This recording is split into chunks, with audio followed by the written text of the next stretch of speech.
Now let's use naive Bayes to design a machine learning model that will predict whether a passenger survived or not survived based on certain features. So this is the data set right here.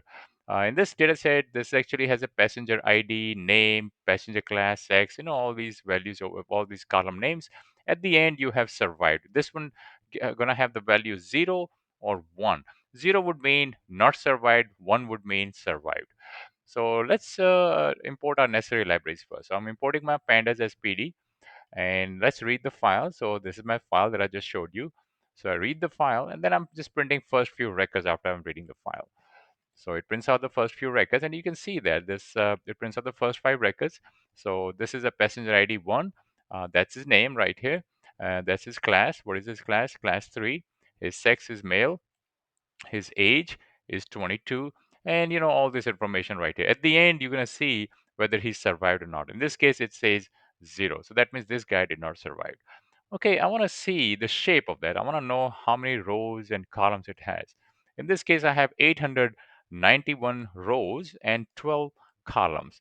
Let's drop some of the columns that we don't need. For example, passenger ID right here. This is not really important. Same thing with your name. Name is not really important. So in this case, I'm dropping my passenger ID. I'm also dropping my name. By the way, on a side note, if you want, you can actually extract the titles. Maybe title may have some bearing, or maybe have some something to do with the passenger survived or not. It might have some information over there. But in this instance, I'm just keeping it simple. So I'm dropping the name. I'm also dropping the ticket. I'm also dropping these other columns right here, just to keep it simple. Okay, so I drop all this, and now I print my DF again, and now you can see these are the values it contains. These are the features it contains. Passenger class, sex, age, fare, cabin, and survived. All right, now we deal with missing values. So first, I want to see, are there any missing values? So let's run this, and this is going to tell me if there are any missing values. Well, look at that. Age has 177, cabin. Oh my God, look at that. Cabin has 687. That's a lot of numbers. I want to know the percentage, like what percentage of the values are missing. So I'm using this df is null dot sum, dividing by the total length and multiplying by 100. That's going to give me the percentage. And I'm actually printing the percentage out over here. So that tells me that for your age, 19.8% is missing. Cabin is like 77%. That's a big number. So I would drop that cabin completely, because 77% of your data missing, that's a big data. All right, so let's drop your cabin data, cabin column. I'm just dropping cabin completely. And now I print my DF again, and you can see that now it has passenger class, sex, age, fare, and survived. And that cabin column has gone. And now I'm going to separate my features and targets. So my feature space would be all the columns except the survived, and my target would be just the survived column. In other words, this right here, this is my X, this part, all this data, that would be my X right here. Okay, and this right here, all the values in this column, that would be my Y, and this is my target variable. Okay, coming down here, so let's run this cell, and there you go. It actually create these X and Y features. Now I want to convert all my male, I want to convert to 0, and my female to 1. And that's because your machine learning model, they don't like this male, female. They understand your zeros and ones. They understand number pretty well. They don't really understand these text characters. So all I'm doing, I'm just mapping my male to 0 and female to 1 in the sex column. Let's run this, and there you go. Now you can see that all your values in your sex column has been changed to zeros and one, depending on whether the person is a male or a female. Okay, now we know that age has some missing values. Let's handle that right now. So let's try to see what are those missing values. Let's just confirm that. Well, there you go. Age has 177 missing values. So let's replace that with the mean value. So I'm using the syntax right here. I'm just taking all the mean value for your age, and I'm replacing it with mean value of that age. All the null values is going to replace that with the mean value of that age column. And there you go. Now let's verify that the missing values are no longer there. And there you go. You can see that age now, it has no longer any missing values. Great. Okay, now after taking care of this missing value, let's split our data into training and testing. So I'm calling this method train test split. And I'm going to be using this method to split my data into training and testing. So I'm passing my X, passing Y to that, and I'm also specifying my testing size. I'm saying 30% of my data should be for testing. So let's run this cell, and there you go. Now I want to see this shape and the shape and size of my training and testing data set. So in this case, when I run this, it gives me there are 623 records for your training data set.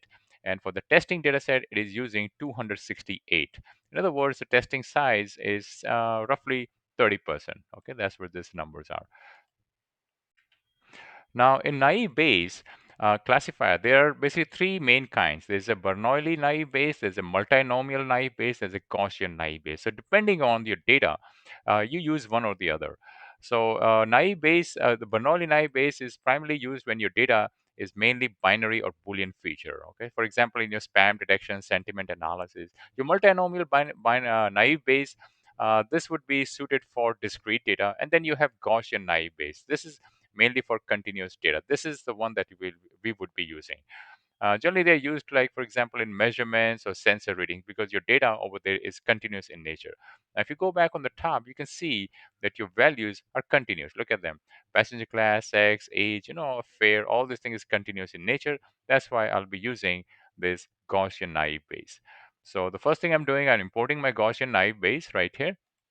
Let's run this, and that imports my model, and let's train the model now. So the way you train is you call this inbuilt method called fit, and you pass in your training data x train, and I also give you a y train, and give it some time. Oh, this is fast because it's not a huge data, but in real life when you're working with a huge amount of data, this could take some time. And I want to see the score. I want to see how my model did.